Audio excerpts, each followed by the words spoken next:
Bom, hoje eu preparei um conteúdo maravilhoso, porque são erros que vocês não vão deixar que os clientes de vocês caiam nessas ciladas. Porque a partir de agora, meus amigos, vocês têm uma responsabilidade previdenciária de quem estudou aulas com a Prof. Júlia, que é: eu vou ofertar planejamento previdenciário para esse cliente, porque eu não vou deixar ele no prejuízo. Seja qual for o tipo de prejuízo, porque eu vou mostrar vários prejuízos diferentes, certo? Hoje, então, a nossa proposta é trabalhar com prejuízos que não tem como voltar atrás se eu encaminho uma aposentadoria e não fiz planejamento previdenciário antes. Então, é um conteúdo muito importante, até para que quando vocês forem falar com o cliente de vocês para oferecer esse serviço, que é um ponto que eu vou explicar para vocês como fazer no último dia do evento, que é na aula de quinta-feira da semana que vem, como abordar o cliente para oferecer planejamento, né? Eu sei que a gente meio que congela nessa hora, mas tudo o que eu falar na aula de hoje pode ser roteiro, pelo menos argumento, para que vocês ofertem planejamento previdenciário para o cliente de vocês. Então, vocês vão dizer assim: olha, fulano, olha, João, vamos dizer que o cliente chegou no escritório de vocês, né? Ou online, no digital, largou as carteiras de trabalho na mesa e o cliente diz assim: já posso me aposentar? O cliente normalmente não pede planejamento previdenciário.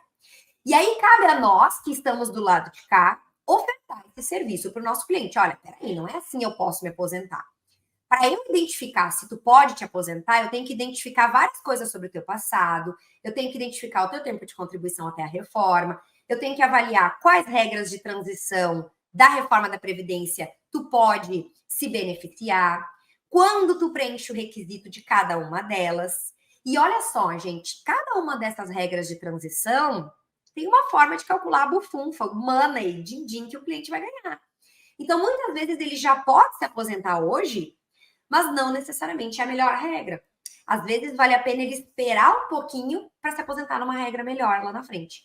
Isso é planejamento previdenciário. Então, um dos primeiros prejuízos irreversíveis, e eu já vou explicar para vocês o porquê, é justamente não analisar uma regra de transição do futuro. Então, vejam só. Quem está no YouTube está acompanhando aqui na tela que eu coloquei um slidezinho, tá? Quem tá no Instagram não vai conseguir ver, porque eu não consigo compartilhar a tela, tá? É a advogada Júlia Batista lá no YouTube. Bom, digamos que eu tenho um cliente que eu solicitei a aposentadoria dele. Eu não, né? Porque nós não vamos cometer essa gafe, nós não vamos cometer esse erro. Mas vamos supor que o cliente pediu aposentadoria com um advogado ou um profissional que não tem conhecimento e domínio dos cálculos previdenciários. Então, ele não fez planejamento previdenciário para o cliente. O que ele fez? Ele fez uma continha rápida ali e viu: ó, fulano, tu já pode se aposentar. Não vamos deixar dinheiro para o governo. Vamos encaminhar essa aposentadoria logo, porque tu tá perdendo dinheiro. E aí o cliente leigo, né, não sabe se aquilo ali é verdade, se é mentira, se tem outras opções ou não. O que o cliente faz? Assina a procuração e o profissional que está lá do outro lado protocola o requerimento de aposentadoria. Então, vamos simular que no dia 25 de setembro de 2023 essa aposentadoria foi solicitada. É o que a gente chama de DER, data da entrada do requerimento. Aí, no dia 13 de outubro, foi concedida uma aposentadoria na regra de transição do pedágio de 50%. Então, o servidor do INSS lá pegou o processo e no dia 13/10, o servidor do INSS disse: não, realmente, o João tem direito de se aposentar desde o dia que ele pediu a aposentadoria, que foi dia 25 de setembro. Então, o INSS, o servidor lá, avalia todas as regras que ele tem direito até aquela data, e ele vai dizer o seguinte: olha, o João tem direito de se aposentar na regra de transição da aposentadoria por tempo de contribuição, que é a regrinha do pedágio de 50%. Então, o servidor do INSS concede essa aposentadoria. O Joãozinho que está requerendo a aposentadoria, ele vai receber o benefício desde o dia 25/9, que é o dia que ele pediu a aposentadoria, certo? Aí, meus amigos, o INSS concedeu uma aposentadoria de R$ 2.400. Dia 13/10, a aposentadoria foi concedida. Aí, uma semana depois, a gente consulta o extrato de pagamento ali no site do meu INSS e diz: ó, dia 31/10 tu já pode sacar o benefício. O que acontece? O João vai lá, dia 31/10, vai no banco, saca o benefício, saca a aposentadoria dele. Depois que essa aposentadoria foi sacada, meus amigos, não tem mais como mudar essa aposentadoria, tá? Vou explicar para vocês mais profundamente isso lá para frente. Aí, digamos que o Joãozinho, não satisfeito com a sua aposentadoria, procura um de vocês. E vocês têm domínio dos cálculos previdenciários, vocês fazem uma breve análise, pegam o processo dele, verificam quais são os tempos de contribuição dele e vocês projetam isso para o futuro. E aí vocês vão dizer assim, Joãozinho, tu já sacou essa aposentadoria? Porque olha só, agora em dezembro desse ano ou do ano que vem, né? Eu botei 2024, mas eu queria ter deixado mais perto até o exemplo, eu queria ter deixado 2023. Tu já teria direito a uma aposentadoria muito melhor. Porque tu ia fechar a idade para se aposentar pela idade da regra do pedágio de 100%. Se tu tivesse esperado um pouquinho mais, então tu solicitou essa aposentadoria em setembro, se tu tivesse esperado até dezembro, aqui leia-se 2023, tá? Eu coloquei dezembro de 2024, mas é 2023 que eu queria ter colocado.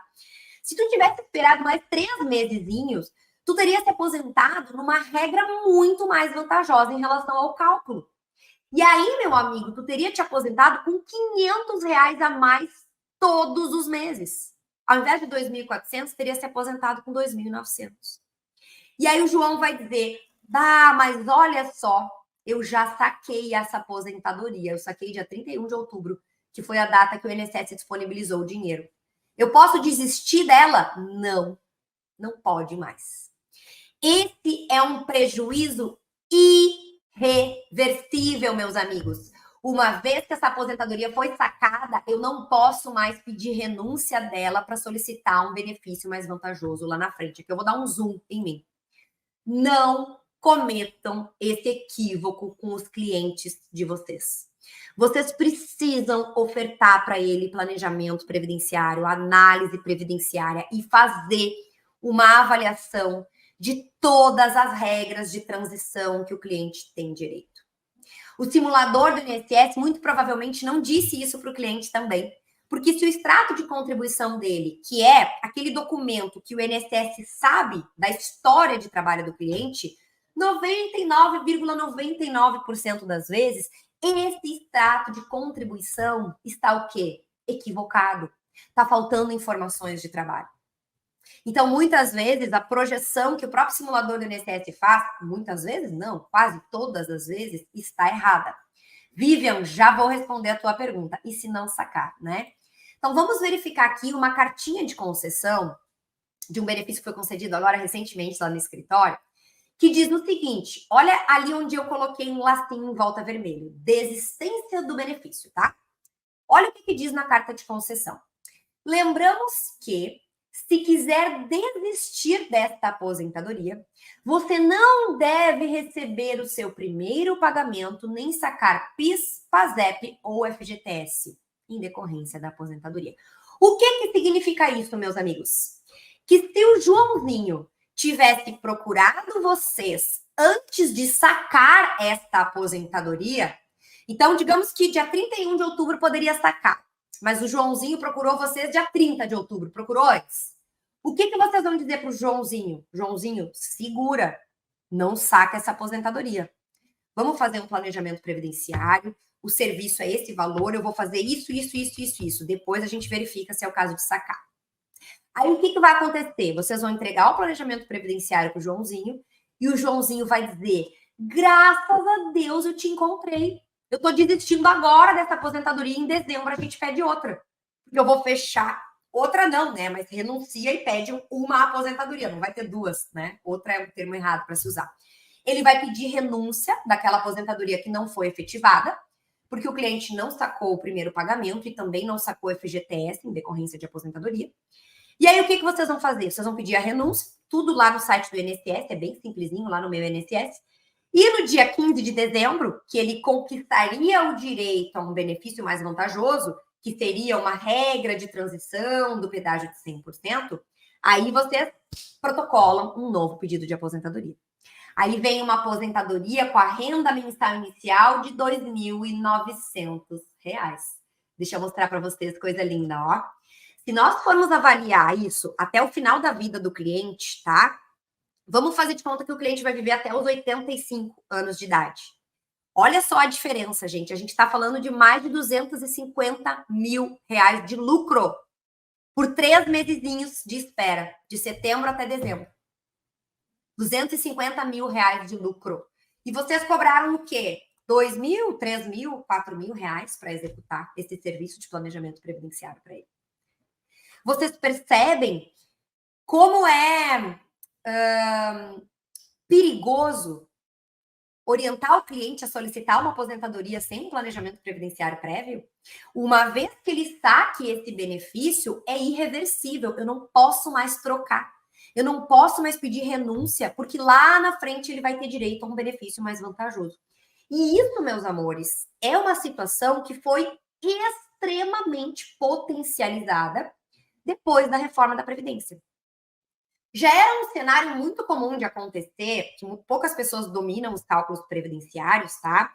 Era muito comum de se ver depois de 2015, que foi quando foi implementada aquela regra dos pontos. Para quem não sabe do que eu estou falando, eu vou explicar.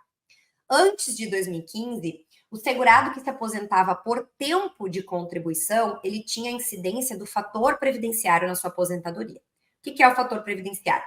O INSS faz 2 cálculos na hora de verificar qual vai ser o valor que a pessoa vai receber todos os meses.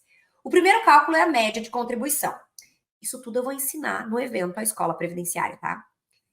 O primeiro cálculo que o INSS faz é a média do que o cliente veio contribuindo desde julho de 94 até o dia da aposentadoria dele. O segundo cálculo é uma porcentagem dessa média, que é o que ele vai receber. Então, os fatores previdenciários, geralmente, eles derrubam muito a média. Então, às vezes, o cliente vai receber 60% da média dele, tá? Quando o cliente alcançava uma pontuação mínima, que é a soma do tempo com a idade, ele fugia dessa incidência de fator previdenciário prejudicial. E ele podia se aposentar com a média cheia dele. Então, muita gente me procurou nessa época para fazer essa análise. Ah, Júlia, eu quero saber quando é que eu vou alcançar esses pontinhos para fugir do fator previdenciário. Isso era antes da reforma, tá, gente? Antes de 2019. Então, essa questão de fazer uma projeção futura, isso já existia antes da reforma da Previdência. Só que o que aconteceu em 2019 com a reforma? Só para aposentadoria por tempo de contribuição, que muita gente acha que acabou, que não existe mais, mas isso é para desinformado, não é para vocês? Só para aposentadoria por tempo de contribuição existem 4 regras de transição. Cada uma dessas regras, ela tem um requisito específico que o cliente vai alcançar uma certa data. Uma regra ele vai alcançar em setembro, outra regra em dezembro, outra lá em 2025 e outra lá em 2028, porque é os requisitos delas. Só que cada uma delas tem uma forma de calcular a renda. Uma delas aplica fator previdenciário, a outra é 100% da média, a outra pode ser que seja 92% da média, a outra pode ser 110% da média, depende de vários fatores, tá? Não vou aprofundar isso agora, porque não é conteúdo da aula de hoje. Então, meus amados, se planejamento previdenciário já era um serviço super importante antes da reforma da Previdência, vocês conseguem imaginar agora que tem pelo menos 4 regras só da aposentadoria por tempo para ser avaliada?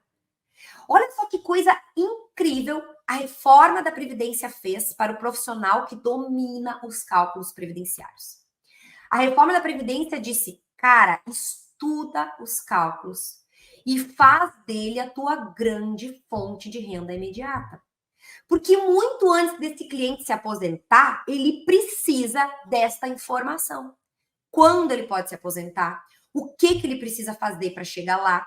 Existe alguma estratégia para melhorar essa perspectiva de aposentadoria, para antecipar essa data? Então, o planejamento previdenciário ele foi extremamente valorizado depois da reforma da Previdência. E é isso que quem domina os cálculos está ofertando para os seus clientes e está fazendo chover. Porque está aí conseguindo receber uma remuneração sem depender dos anos de demora de um processo judicial ou até mesmo do processo administrativo, tá? No protocolo do pedido, vai a planilha com os valores que o cliente tem direito? Na realidade, Jane, sempre que eu solicito uma aposentadoria, eu faço uma petiçãozinha bem simples de requerimento E uma das primeiras coisas que eu coloco no requerimento é o cálculo do tempo de contribuição e da carência, mostrando para o INSS o que eu quero que seja validado. Eu não apresento cálculo de valor. Eu deixo o INSS conceder e depois da concessão, se for o caso, eu reviso essa aposentadoria, tá? Manuel, boa noite, direto do Rio de Janeiro. Bela apresentação, bem didática, estou gostando muito. Simples e claro. Adorei. Esse é o meu objetivo, Manuel. Fico feliz que esteja gostando.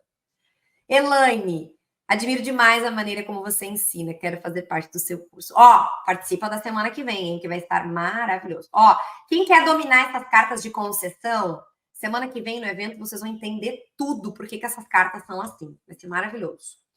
Outro problema irreversível de requerer uma aposentadoria sem planejamento previdenciário. Bom, nós temos duas espécies mais comuns de aposentadoria, que são as mais populares, vamos dizer assim, né? Que é a aposentadoria por tempo de contribuição e a aposentadoria por idade, tá? A Ângela tá fazendo uma pergunta de um conteúdo que eu vou explicar na semana que vem, que é qual é a diferença de tempo de contribuição e carência. Vou explicar no evento da semana que vem, no primeiro dia de aula, na terça-feira. Vou trazer para vocês a diferença do conceito e do cálculo, tá, Ângela? Esse é nosso conteúdo do nosso eventaço da semana que vem. Esteja comigo ao vivo. Se inscreve para esse evento que vai ser top. Bom, voltando para o nosso tema da nossa aula. Nós temos duas aposentadorias que são as mais populares, as mais comuns de aparecerem aí no escritório de vocês, na mesa de vocês, ou no computador de vocês, se for um cliente digital, né? Que é a aposentadoria por tempo e a aposentadoria por idade. As duas aposentadorias, elas têm, obviamente, requisitos diferentes de serem alcançados. Mas muitas vezes o cliente pode ou está perto das duas ao mesmo tempo. Então, eu tenho um cliente com uma idade mais avançada que também tem muito tempo de contribuição. Então, eu poderia avaliar para o cliente duas aposentadorias diferentes. As duas estão muito perto de solicitar, então, opa, qual vale mais a pena, né? Vamos avaliar isso aqui profundamente. E aí, meus amigos, qual é um dos erros que quem não domina os cálculos comete? Aquela velha e boa mania de generalizar, né? Ah, mas a aposentadoria por tempo de contribuição vai ser muito melhor no seu cálculo. Ah, mas a aposentadoria por tempo de contribuição, ela pode ser solicitada antes. Eu não vou esperar uma aposentadoria por idade. Para que eu vou esperar se o cliente já pode estar aposentado agora? E aí, meus amigos, esse profissional não se toca de uma coisa muito importante. Pós-reforma da Previdência, uma das técnicas de calcular a renda mensal inicial de aposentadoria permite descartar salários que são desvantajosos para o meu cliente. Então, vamos pensar junto. Eu tenho um cliente que tem 35 anos de contribuição. 30 anos ele contribuiu no teto. 5 anos ele contribuiu no mínimo. Então, se eu juntar tudo isso, vai dar uma médiazinha que, por conta desses 5 anos no mínimo, vai ser afetada. Se for se aposentar por tempo de contribuição, a exigência é o homem ter no mínimo 35 anos de contribuição. Então, vamos pensar juntos. 30 anos teto e 5 anos mínimo. Ele não tem como descartar nada. Porque se ele quiser descartar esses 5 anos de salário mínimo, o que vai acontecer? Ele vai ficar só com 30 anos de contribuição, porque isso vai sumir do tempo de contribuição dele.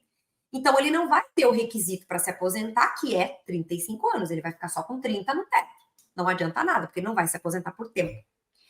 Só que, se ele esperasse um pouquinho mais, ele poderia se aposentar por idade. Ele alcançaria o requisito da idade, que é 65 anos de idade. E para se aposentar por idade, ele não precisa ter 35 anos de contribuição. Ele precisa ter apenas 15. Claro, quanto mais tempo de contribuição ele tiver, maior vai ser a porcentagem sobre a média, né? Vai ser 62%, 90%, 100%, depende de quanto tempo de contribuição ele tem. Mas isso também não é assunto para agora, que é só para exemplificar para vocês uma situação interessante. Então, naquele mesmo exemplo, ele tem 30 anos no teto e 5 no mínimo. Na aposentadoria por idade, nós poderíamos descartar da média dele esses 5 salários de mínimo. Porque só precisa ter 15 anos. E ele vai ficar com 30. Então, talvez tem que analisar o caso em concreto e fazer uma comparação dessas duas possibilidades. Talvez para ele seja muito mais vantajoso se aposentar por idade, porque ele pode descartar da média dele esses 5 anos de mínimo. E aí, meus amigos, o que acontece que o Joãozinho fez? O Joãozinho, já ansioso, solicitou a aposentadoria por tempo de contribuição, generalizando, achando que era melhor. E aí, o que acontece? Logo depois, a aposentadoria é concedida, e aí ele vai implementar essa idade lá no futuro. E aí, o que acontece? A mesma coisa do caso anterior. Não pode mais pedir renúncia, porque ele já sacou essa aposentadoria. Prejuízo irreversível. Por isso que eu estou batendo na tecla com vocês. Temos que avaliar o futuro. Não dá para ficar só no passado e não dá para avaliar só o presente. Planejamento é isso, eu quero planejar. Pode ser que a aposentadoria por tempo de contribuição seja melhor e tá tudo certo. Mas o meu cliente vai ter a informação, ele vai ter a segurança de estar escolhendo o benefício mais vantajoso financeiramente para ele. Outra situação que a gente pode avaliar para o nosso cliente. Ó, a Maria está perguntando, com a reforma, a aposentadoria por idade do homem é 15 ou 20? Esqueci meu copo d'água, estou tomando água no garrafão mesmo, tá? Gente, o requisito da aposentadoria por idade do homem que já estava vinculado ao INSS antes da reforma, que já trabalhava antes de novembro de 2019, ainda é 15 anos. Só é 20 anos para o segurado que entrar no mercado de trabalho depois da reforma. Aí sim pulou para 20, tá? Prof, os requisitos sempre são tempo de contribuição e idade. Tem mais um requisito aí, Alaban Dias. Alaban, né? Alaban. É tempo, idade e carência, que eu vou explicar na semana que vem, tá? Mas por tempo de contribuição exige idade mínima? Pode ser, Joana, depende da regra de transição que a gente está vendo. Cada regrinha de transição vai ter o seu requisito, né? Aqui eu deixei genérico, não avaliei. Mas se ele já está perto de preencher 65 anos de idade, pela lógica, com certeza já preencheu a idade mínima também, né? Bom, outro prejuízo irreversível de quem não domina cálculos previdenciários. A pessoa... Vamos fazer um comparativo, tá? Tem 2 tipos de aposentadoria com averbação de tempo rural. Falei sobre isso nos meus stories de hoje do Instagram, inclusive, tá? Eu tenho a aposentadoria por idade híbrida, que é uma aposentadoria por idade que eu faço uma mescla, né? Eu coloco o tempo rural e coloco o tempo urbano ao mesmo tempo. E o cliente precisa ter a idade das aposentadorias por idade. Então, homem 65 anos, mulher 62. Mas eu também tenho a aposentadoria por tempo de contribuição, que aí não tem essa idade tão avançada como requisito. E eu posso averbar rural nessa aposentadoria por tempo de contribuição. Acontece que na aposentadoria por tempo, deixa eu tirar minha imagem aqui, ó. Na aposentadoria por tempo, com averbação de rural, dependendo do período rural que eu vou averbar, eu preciso pagar para o INSS. Enquanto que na aposentadoria por idade híbrida, eu não preciso pagar nada para averbar o rural, ele é gratuito. E aí vocês imaginem que esse cliente não faz planejamento previdenciário, ele investe uma grana preta nesse rural, se aposenta por tempo de contribuição com averbação rural. Quando, se ele esperasse um pouquinho mais, ele poderia se aposentar por idade híbrida sem precisar investir R$1 de contribuição de tempo rural para ser averbado. Mais um prejuízo irreversível. Uma vez que essa aposentadoria foi sacada, não dá mais. Ai, Júlia, mas e se ele pedir restituição desse valor que ele pagou a título de rural indenizado? Se ele sacou essa aposentadoria, o ato se perfectibilizou, não dá mais para fazer troca, não dá mais para renunciar, para solicitar lá na frente um benefício mais vantajoso. Sobre indenização, eu vou falar para vocês na semana que vem. Eu vou falar para vocês sobre um caso prático que tem indenização de pagamento em atraso. Então, vocês vão entender essa questão da diferença de carência, tempo de contribuição, pagando contribuição em atraso, como é importante dominar esses conceitos. Mais um prejuízo irreversível, gente. Não tem como mudar esse cenário. Vocês percebem quantos argumentos a gente tem para que o cliente feche contrato de planejamento previdenciário? Eu estou resolvendo os problemas dele, eu estou garantindo a maior lucratividade para ele, uma economia maior. Nem no judiciário, Paulinha. Porque uma vez que essa aposentadoria está sacada, está efetivada, ele não vai conseguir restituição do valor, porque lá na frente ele teria direito a um benefício mais vantajoso, que é a aposentadoria por idade híbrida. Isso não vai conseguir. Uma vez que ele saque a aposentadoria, já era dinheiro torrado à toa.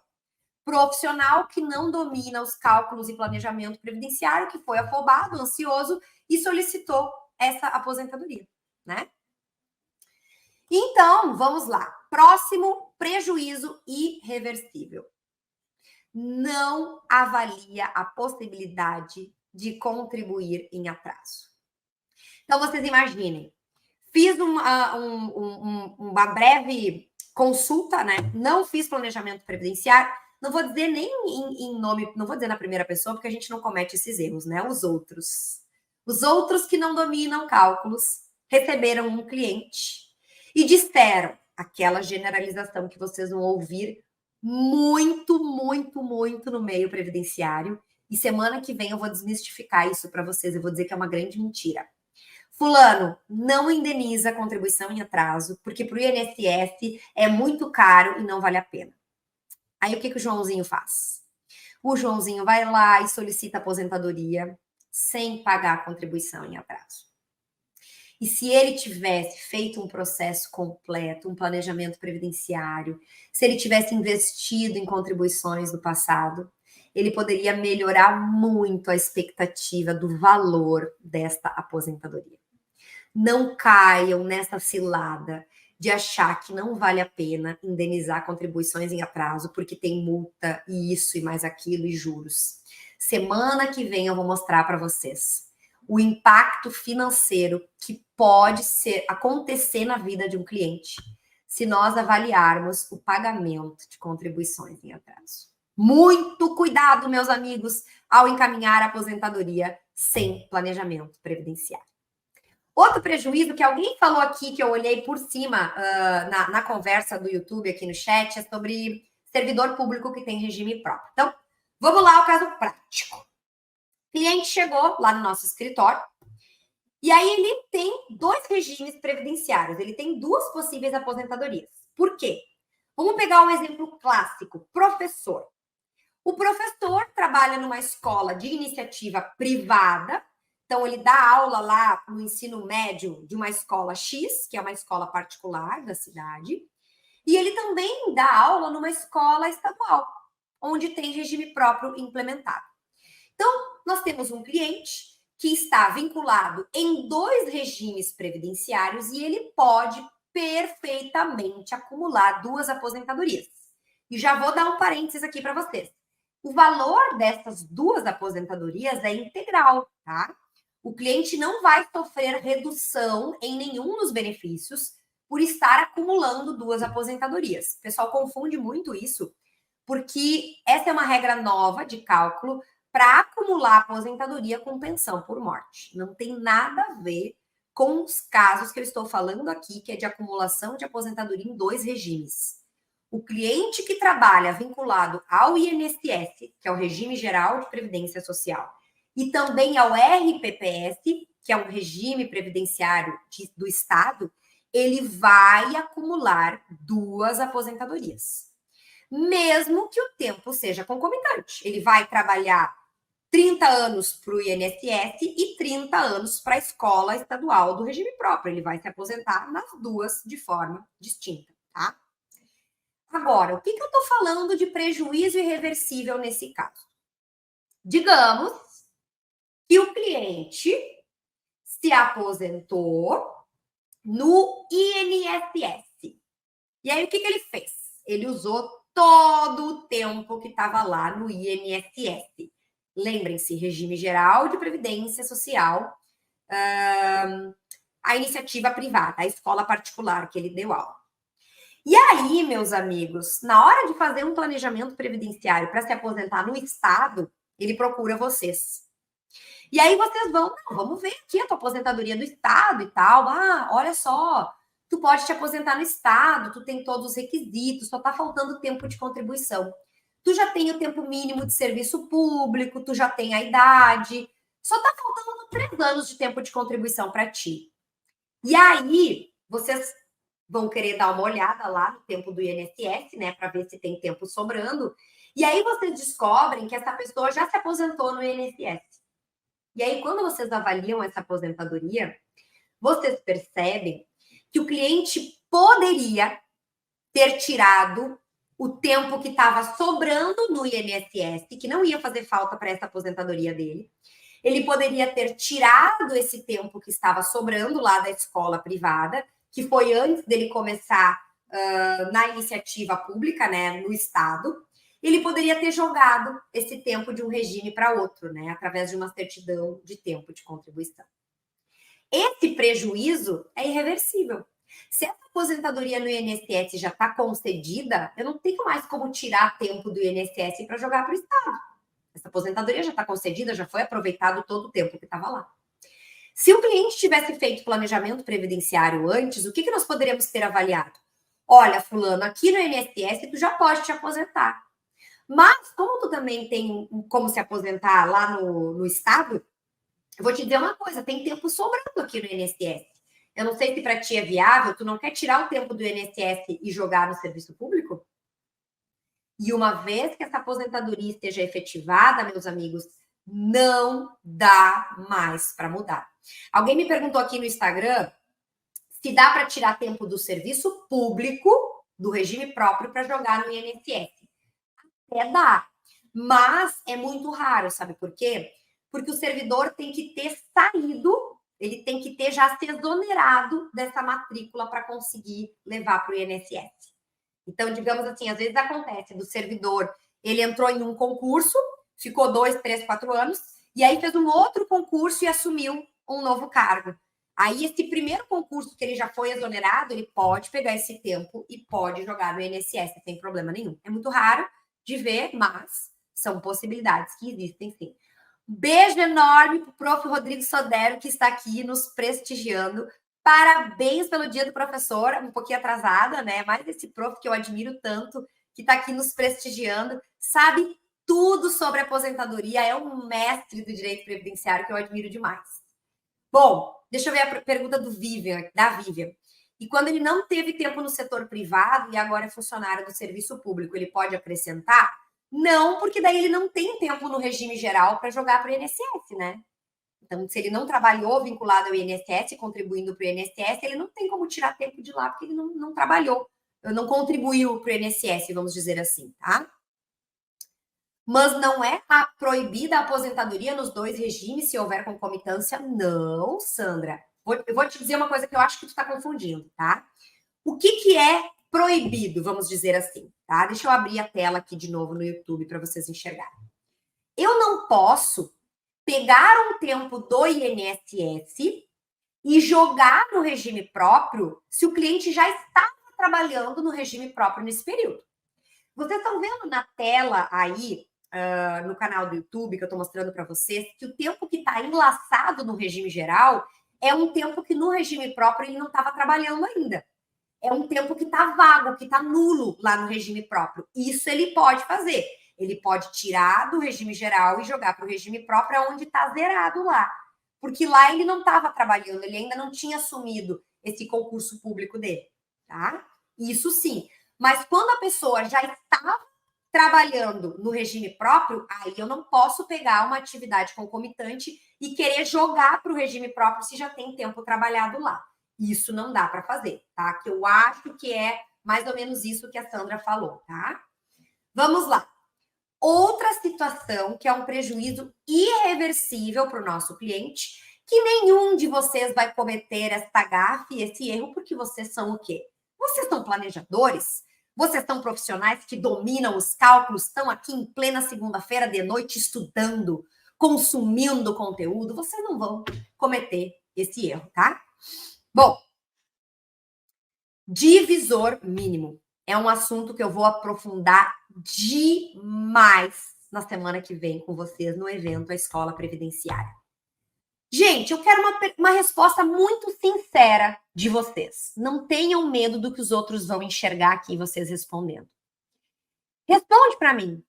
Vocês sabem de verdade analisar divisor mínimo nas aposentadorias? Coloca para mim aí sim ou não. Vocês sabem analisar de verdade a incidência de um divisor mínimo nas aposentadorias? Vocês sabem ou não sabem? Eu quero saber com sinceridade. Eu não. Já vi um eu não ali, ó. É não, não. Olha quanto não. Tem alguns sim tímidos aparecendo aqui na tela, mas tem muito não. Isso é uma coisa que me preocupa muito. Porque é um assunto que ele tá obscuro, ele tá escondido. Gente, eu duvido muito. Olha, se vocês tiveram 100 clientes de direito previdenciário, 100 clientes de aposentadoria, eu duvido que um deles saiba o que é divisor mínimo. Eu duvido que um deles, desses 100 clientes, saiba que eles podem ter sido prejudicados no cálculo das suas aposentadorias por causa do divisor mínimo. Vocês estão vendo quantos não tem aqui na tela, tanto no Instagram quanto no YouTube? Isso me preocupa demais. Por isso que o evento da semana que vem, a Escola Previdenciária, ele tem ênfase total em divisor mínimo. Vocês vão aprender um assunto obscuro do direito previdenciário, que quase ninguém fala, quase ninguém sabe. E eu vou dizer uma coisa para vocês, tá? Quando eu faço a divulgação dos meus eventos para atrair alunos, eu faço o que a gente chama de criativos, que são vídeos curtinhos que é para falar para vocês dos assuntos. E aí, teve alguém que comentou lá num dos criativos que eu fiz, num dos meus vídeos para convidar o pessoal para o evento, que é um professor de direito previdenciário que eu nunca vi na minha vida.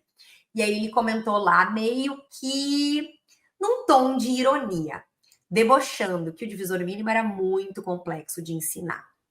Quando eu vi aquele comentário super debochado dele, ele nunca me viu na vida também, não sei quem é a pessoa, eu criei um novo criativo. E aí eu criei um criativo bem assim, ó. Eu te desafio a te ensinar divisor mínimo em 10 minutos. Mesmo que tu nunca tenha ouvido falar de cálculo previdenciário na tua vida. E semana que vem, na aula de quarta-feira, na segunda aula, vocês vão colocar no cronômetro. E eu vou provar para vocês que vocês vão aprender divisor mínimo em 10 minutos. Ou eu não me chamo Júlia Batista. Vocês vão aprender divisor mínimo em 10 minutos. Existem técnicas e métodos de ensinar assuntos complexos que vai, ó, clarear a mente de vocês. E vocês vão sair desse evento sem gastar R$1. Vocês vão sair de um evento gratuito, tendo conhecimento que tem muita gente pós-graduada na área que não sabe fazer, que não sabe analisar. E vocês vão sair de peito estufado e dizer, eu sei avaliar a incidência de divisor mínimo. E o melhor, cola aqui comigo na tela. Eu sei melhorar uma aposentadoria que teve a incidência de um divisor mínimo prejudicial no seu cálculo de renda mensal inicial. Vocês vão aprender isso na aula da semana que vem do evento A Escola Previdenciária, ou eu não me chamo Júlia Batista. Espero vocês lá nesse evento, gente. Ó, uma das questões que a gente não pode reverter é justamente solicitar uma aposentadoria sem avaliar essa estratégia que eu vou ensinar na semana que vem, que é uma estratégia para melhorar o valor de uma aposentadoria que foi super lesado pela incidência do divisor mínimo. Claro que agora eu não vou aprofundar isso porque é o assunto da semana que vem. Outra coisa, gente, que é um prejuízo de tempo, tá? Que é o seguinte, o planejamento previdenciário, ele não serve só para cálculo, né? Ele não serve só para calcular o futuro. O planejamento previdenciário, ele também serve para prevenir algumas questões que podem gerar uma bela dor de cabeça lá na frente. Então, um dos motivos que a gente faz planejamento previdenciário é para verificar se tem alguma coisa que a gente pode fazer de forma antecipada para que quando chegue o dia da aposentadoria do cliente, a documentação dele para se aposentar esteja perfeita. Então, assim, chega o dia da aposentadoria, o cliente não tem que ficar correndo atrás de documento, disso e daquilo, e prova, e processo judicial, não. tá tudo pronto. Um exemplo clássico que eu vou dar para vocês é o seguinte: ação de retificação de PPP. E vou explicar para vocês do que se trata. Quando o nosso cliente trabalhou numa atividade que prejudica a saúde dele, vou dar um exemplo clássico, que é o excesso de ruído, né? Então, digamos que eu tenho um cliente que trabalhou a vida toda exposto a 92 decibéis de ruído. É um ruído prejudicial para a saúde dele. E se ele mostrar, através de um documento específico para o INSS, esse documento, essa exposição, ele pode melhorar muito a aposentadoria dele. Pode melhorar o tempo de contribuição dele, pode melhorar o valor da aposentadoria. Só que ele precisa desse documento que se chama PPP, que é um documento que quem emite é o empregador. E aí vamos dizer que no planejamento previdenciário a gente viu que esse PPP está todo errado. Só que faltam 3 anos para o cliente se aposentar. O que eu vou oferecer para o meu cliente? Eu vou oferecer uma ação judicial contra esse empregador que se chama retificação de PPP. É uma ação na Justiça do Trabalho, eu não vou cobrar insalubridade, periculosidade, nada disso. Eu só vou pedir para alterar o documento porque o documento está errado. O documento não está com as informações corretas desse trabalho. E aí essa ação leva 2, 3 anos. Então, quando chegar o dia dele se aposentar, vai estar pronta. A prova vai estar perfeita. E se ele não tivesse feito planejamento previdenciário, o que teria acontecido? Daqui a 3 anos, ele teria começado o processo judicial de retificação de PPP. Então, ele teria que esperar mais 2, 3 anos para essa ação terminar, para aí conseguir se aposentar. Então, é um prejuízo aqui de tempo e de dinheiro, obviamente, né? Então, a gente faz o planejamento previdenciário como forma não só de calcular regra, valores, estratégias, mas também de avaliar antecipações de documento que eu já posso ir atrás agora. Então, a gente avalia, ó, fulano, vamos avaliar a tua documentação. Isso aqui tá ok, isso aqui não tá certo. Isso aqui precisa de uma intervenção. Quem sabe a gente já faz agora, para que quando chegue o dia dessa aposentadoria, tu esteja com a documentação toda certinha, toda bonitinha. Então, vocês percebem o quão amplo é o planejamento previdenciário. Que ele não está só adstrito a cálculo, a comparar regra essa com essa, né? Ele vai muito além, né? Outra coisa importante também, que vocês podem verificar comigo, que eu falo muito, é a avaliação da estabilidade no emprego. Através de planejamento previdenciário, a gente pode verificar exatamente o dia que o cliente pode pedir no empregador dele a perfectibilização de uma estabilidade no emprego. Eu já vou tirar a tua dúvida, tá, Cristiane? Eu só vou terminar esse raciocínio aqui e já vou falar sobre essa tua dúvida que é super pertinente. Não sei se você sabe, mas muitos empregados com carteira assinada têm estabilidade no emprego pré-aposentadoria. Como é que eu sei se o cliente tem ou não estabilidade no emprego pré-aposentadoria? Eu vou verificar qual é a convenção coletiva que rege o trabalho desse meu cliente, qual é o sindicato que ele está vinculado, qual é o trabalho principal dessa empresa. E aí eu vou lá no sitezinho dessa convenção coletiva, eu posso procurar até no site do Ministério do Trabalho e do Emprego, tem como procurar convenções coletivas, tá? Mas às vezes é mais fácil ligar para o sindicato mesmo, que o cliente está vinculado, né? Ah, sindicato tal, qual é a convenção coletiva do fulano aqui, do trabalho, etc e tal. Aí, lá na convenção coletiva, vocês vão olhar todas as cláusulas, né? Reajuste de salário, estabilidade da gestante, parará, parará. E aí tem uma cláusula que diz estabilidade do aposentando. Essa aqui é a cláusula da convenção coletiva dos professores do Rio Grande do Sul, da iniciativa privada, tá? E aí, olha só, eles têm estabilidade no emprego 3 anos antes da aposentadoria. Só que olha o pulo do gato que tem a ver com prejuízos irreversíveis. Essa estabilidade, ela tem prazo para ser requerida, que está ali grifado no parágrafo 1º, ó. A estabilidade tem que ser solicitada num prazo de 90 dias. Então, quando o cliente fecha, né, o requisito de está faltando 3 anos para se aposentar, ele tem só 90 dias para pedir a estabilidade. E se ele perdeu esse prazo, babaus, acabou o sonho da estabilidade. Isso significa o quê? Se ele não faz planejamento previdenciário preventivo, com um tempo hábil para dizer, olha, fulana, tua estabilidade está lá em tal dia, eu vou deixar agendado no sistema. Se ele não faz esse planejamento preventivo, ele perde o direito de estabilidade. E aí, meus amigos, imagine, ele está há 1 ano de se aposentar. Há 1 ano e ele não tem estabilidade. Por quê? Porque ele não pediu dentro do prazo.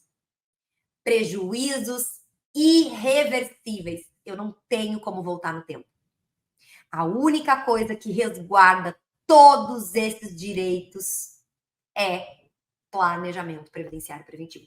Por isso que planejamento não é uma coisa de se fazer só quando o cliente já pode se aposentar. Porque ele é preventivo. Olha só que loucura, quanta coisa vem do planejamento acoplada nele, né? A Ângela está dizendo, nenhum professor comenta sobre essa estabilidade. Pois é. Se eu não me engano, e aqui não é me gabar, tá? Mas eu acho que eu fui a primeira professora a falar sobre isso relacionado ao planejamento previdenciário. Porque eu venho do trabalhista, não sei se vocês sabem, mas eu atuava no direito do trabalho. Então, eu lia convenções coletivas de frente para trás, de trás para frente, sabia de cor, né, dos sindicatos que eu atuava aqui. E o meu trabalho é vinculado, a gente faz assessoramento de muitos sindicatos. Então, eu tinha esse viés trabalhista e aí acoplei isso ao direito previdenciário. Por isso que eu falo muito disso com os meus alunos, tá? Então, se atentem, galerinha. Vocês não são qualquer profissionais, vocês estão à frente. Vocês são profissionais que dominam cálculos previdenciários. E vocês podem dar todo esse aporte, toda essa segurança para os clientes de vocês.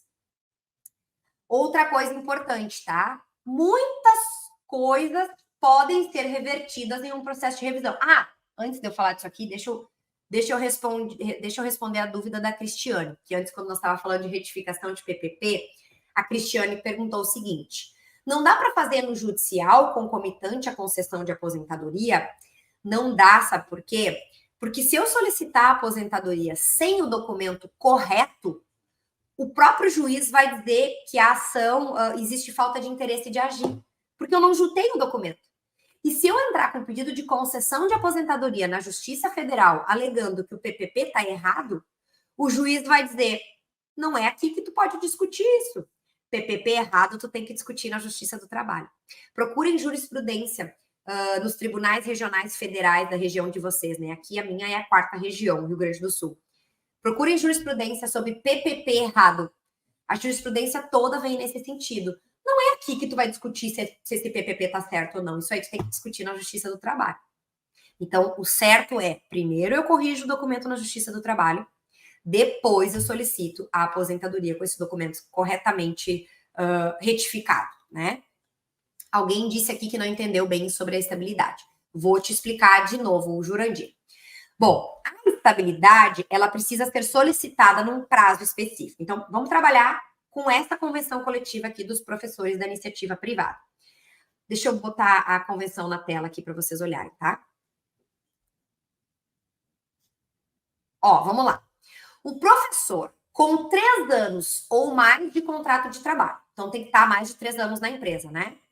Que tiver, no máximo, há 3 anos da sua aposentadoria, gozará da estabilidade no emprego e na carga horária.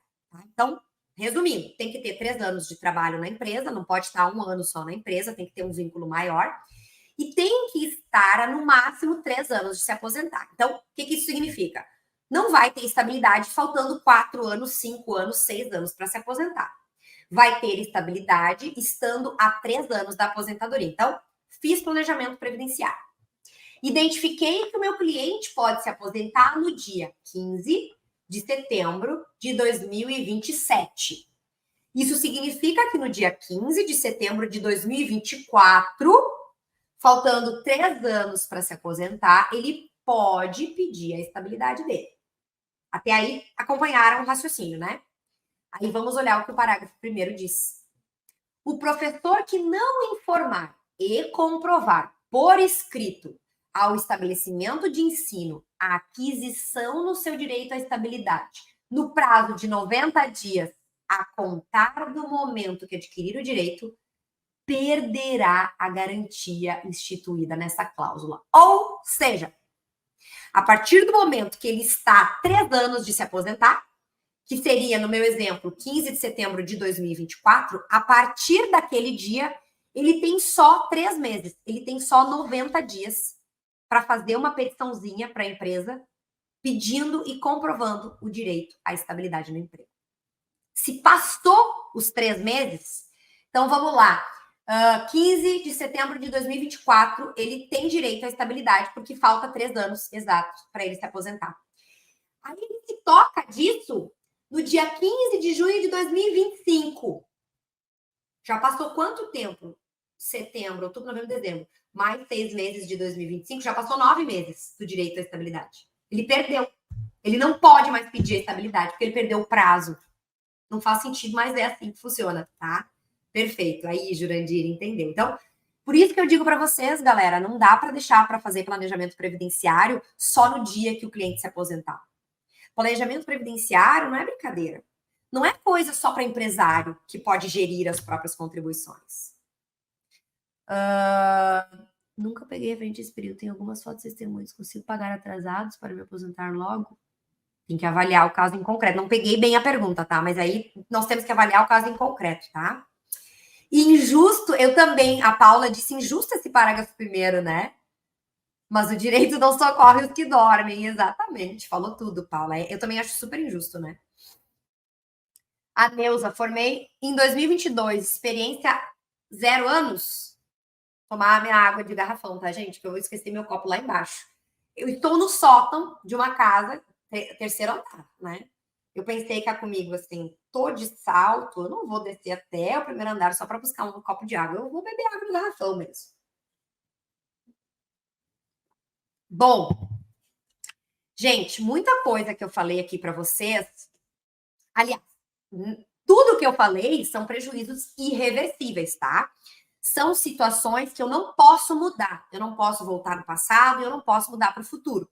Que são aquelas situações que o cliente já sacou a aposentadoria, que eu não posso mudar, tá? Mas eu achei interessante falar para vocês que, em alguns casos, eu posso pedir uma revisão de aposentadoria. Não é nada do que eu falei aqui. Nada do que eu falei aqui é caso de revisão. Mas vamos imaginar o seguinte: atendi um cliente que já se aposentou e verificando a aposentadoria dele, eu vi que ele não averbou um tempo rural que ele poderia ter averbado de forma gratuita, sem indenização. Então, dá para revisar essa aposentadoria. Eu não quero mudar a data da aposentadoria, eu não quero mudar o tipo da aposentadoria, eu não quero mudar a estratégia. Eu só quero mudar, acrescentar um tempo que não foi solicitado naquela concessão, com aquela data, naquele tipo de benefício. O que eu vou fazer? Eu vou postular uma revisão de aposentadoria.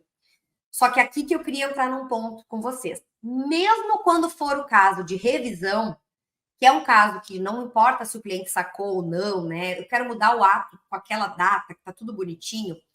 Nessas situações de revisão de aposentadoria, a gente tem que se atentar a um artigo da Instrução Normativa 128, que diz o seguinte: os efeitos financeiros do processamento de revisão com novos elementos serão fixados a partir da DPR, que é a data do pedido de revisão. O que isso significa, meus amigos? Significa o seguinte: se eu, digamos que essa aposentadoria, a data de início dela é 2018, tá? E eu vou revisar agora em 2023. Se eu apresentar esses elementos agora para o INSS, esse tempo rural, esse documento rural, e pedir para melhorar aquela aposentadoria, porque teria mais tempo a ser acrescido, os efeitos financeiros do pagamento dessa diferença, desse acréscimo nessa renda mensal inicial, ele vai ser a partir do pedido da revisão e não desde 2018. Porque para todos os efeitos são elementos novos, que não foram solicitados lá em 2018 nessa aposentadoria. Mais um motivo que faz do planejamento previdenciário um serviço obrigatório para ser realizado antes de uma aposentadoria, porque aqui o cliente vai sair perdendo. Ele vai sair perdendo todos esses efeitos financeiros desde 2018, tá? Então, muito cuidado. Claro, né, meus amores, que a gente poderia alegar aqui na justiça, pedir os efeitos financeiros desde 2018, por ter o INSS o dever de avaliar o melhor benefício, o dever de informar, o dever de ir atrás, aquela coisa toda, a gente sabe. Mas na via administrativa é assim que vai acontecer e vocês vão ter uma dor de cabeça, tá?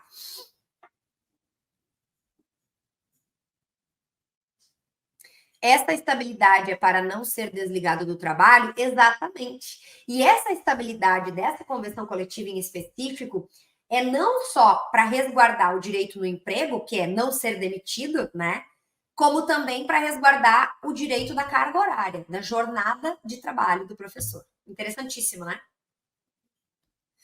O planejamento. A Paula fez uma pergunta interessante. O planejamento serve apenas para quem vai receber mais que um salário mínimo? Não. O planejamento previdenciário serve para todo mundo. Aqui tem exemplos práticos, né? Estabilidade no emprego, ações preventivas. Se esse cliente está contribuindo para o INSS, vou contar para vocês um caso que apareceu no escritório lá esses dias. Aposentadoria de salário mínimo, Paula. Fica em mim que eu vou te explicar uma situação. Era uma segurada que estava contribuindo todos os meses para o INSS sobre salário mínimo. Uma segurada facultativa, tá? Ela não declara imposto de renda sobre trabalho nenhum, ela não tem remuneração do trabalho. Ela vai se aposentar em 2025 por idade. Eu avaliei ali a média contributiva dela. Como ela foi empregada doméstica muitos anos da vida dela, e ela trabalhava meio turno, a maior parte da história de contribuição dela antes da reforma é meio salário mínimo. Então, a média contributiva dela já está abaixo do salário mínimo. A média dela nem é salário mínimo.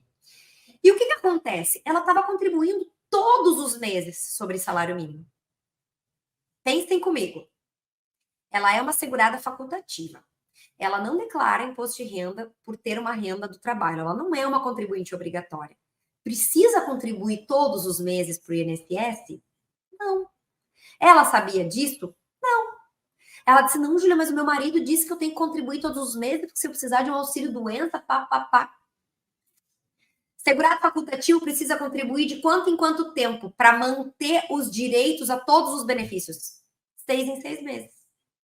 Até 2025, olha quantas contribuições ela ia fazer. Eu coloquei na ponta do lápis ali para ela, deu uma economia de mais de 6 mil reais o planejamento que a gente fez. Mostrando para ela que ela poderia contribuir de 6 em 6 meses, ao invés de contribuir todos os meses até 2025, sem perder direito a um benefício. Ela vai ter direito a benefício por incapacidade, se ela precisar, e ela vai ter direito à aposentadoria por idade no salário mínimo.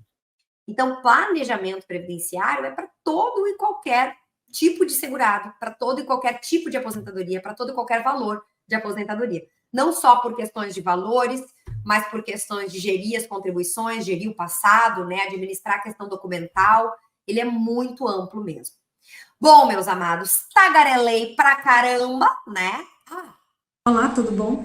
Meu nome é Domitília Santos, sou advogada previdenciarista e atuo em Salvador, na Bahia. Conheci o planejamento previdenciário em 2020, quando estava quase desistindo de advogar. As coisas estavam muito difíceis, sem cliente, sem dinheiro, nada dava certo. Foi então que decidi me jogar de cabeça, gente, no planejamento previdenciário. Nos primeiros meses eu faturei mais de 34 mil reais. E daí em diante, tudo aconteceu. As coisas começaram a clarear. No primeiro ano, trabalhando com planejamento previdenciário, eu consegui faturar bem mais de 100 mil reais. Só com planejamento previdenciário e os serviços que implementei após a apresentação do planejamento. Então é um serviço muito rentável. Se você, assim como eu, está pensando em desistir da advocacia ou está buscando uma solução para o seu escritório, vem conhecer o planejamento previdenciário. Te garanto que você não vai se arrepender. Olá pessoal, meu nome é Silvia, moro em Florianópolis e hoje eu sou especialista em direito previdenciário e apaixonada pela área. Mas eu quero compartilhar com vocês que nem sempre foi assim. Tudo mudou